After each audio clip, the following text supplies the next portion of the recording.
It's the second day of our tour here in Dingalan, Aurora.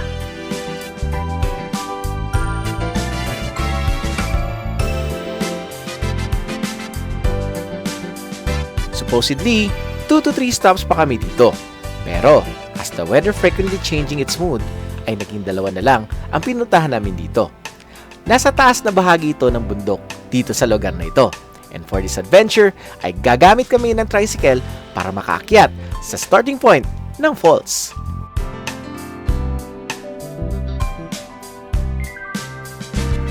Minto kami dito sa souvenir shop para mag-ready at mag-rent ng life jackets. Sobrang lamig daw doon and for our safety dahil mataas ang tubig doon sa falls. Nag-start na rin kaming sumakay sa tricycle dito. 2 tao lang ang kasya magpaakyat dahil di nakakayanin ng tricycle lalo na't maputik at madulas ang daan.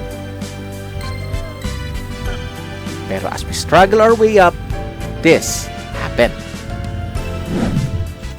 So yun nga, hindi na kami nadala ni Kuya dito sa taas kasi hindi na kaya ng motor. Kahit yung kadena doon sa gulong niya, hindi na rin kaya. Ayan. Ayun, tinatry pa rin niya. Kaya, in the end, napatrekking uli kami. Kaso, grabe kaputik. Kuya!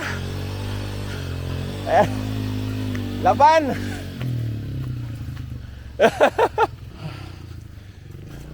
Uy! Nagala. Dito tayo sa semento. Buti na lang meron.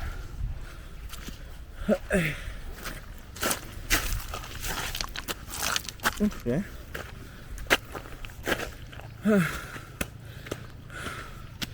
Wow. Ay kapagod.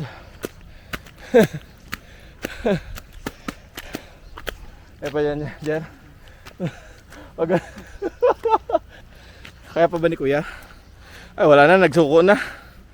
Bumalik na siya dun. Di ba? Look at that shit. Pipicturean ko muna. At this moment, ay manghang-mangha kami sa nakita namin habang kami ay pataas. Ibang klase yung pagka-green ng mga bundok na parabang nasa ibang bansa kami. Nagbabadya na dito yung ulan, pero hindi nakaapekto ito sa aming pagpunta sa susunod na destinasyon namin. Ayan, so ayan, dito na kami sa taas. Medyo lakad lang kami sa putikan. Sa putikan na yan.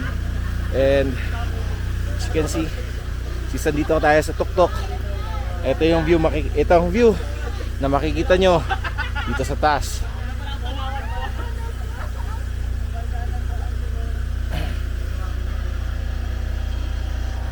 Okay, so on the left side, medyo clearing na. So pagdating niya dito, hindi na masyadong maulan.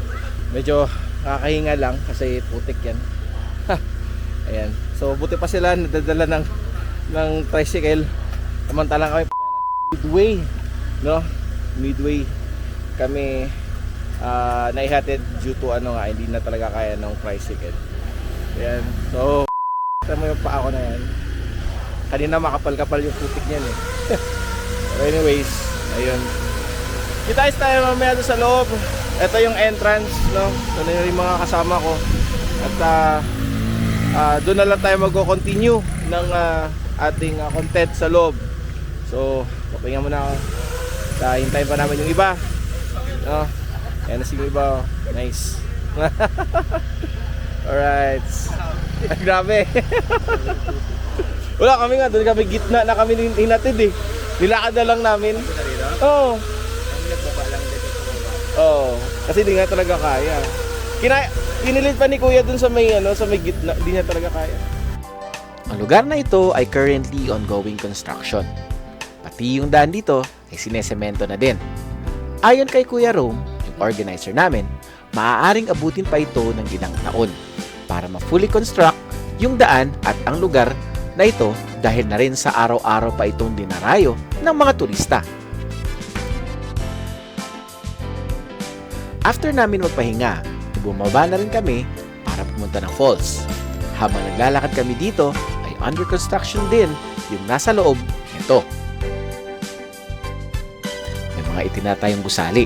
So possible, mas mapapaganda pa ang loob nito.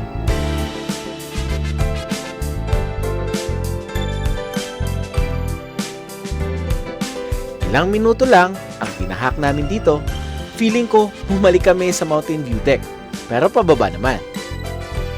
Dito ay masisilayan na ang falls. Habang papalapit na kami dito, ay ramdam na namin ang lamig ng paligid. Meron na rin palang nauna sa amin, pero swerte pa rin namin dito at isang grupo pa lang ang nauna bago kami. And after a minute of walking, ay nakarating na kami sa pinagmamalaki nilang Tanawan Falls. Totoo, sobrang lamig nga dito. Una ay, nagdadalawang isip pa akong lumubog sa tubig. Dahil basa na din ako ng tubig ulan, ay itinuloy ko na rin to. Sayang din ba inayad ko para makapunta dito. Kahit malamig, ay na-enjoy naman namin ito.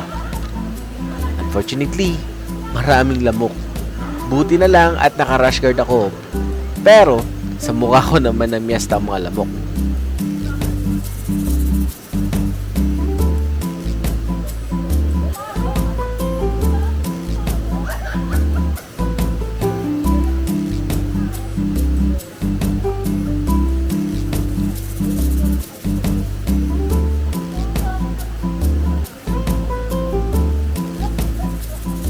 Hindi kami nagtagal dito.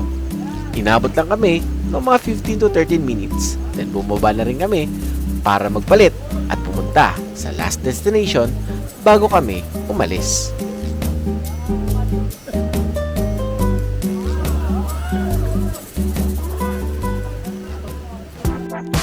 And speaking of last destination, eto na yun. Kaya dito ko na rin tatapusin ang vlog na ito. Sana'y nagustuhan nyo ito. Anyway, goodbye and see you next time. Bye-bye!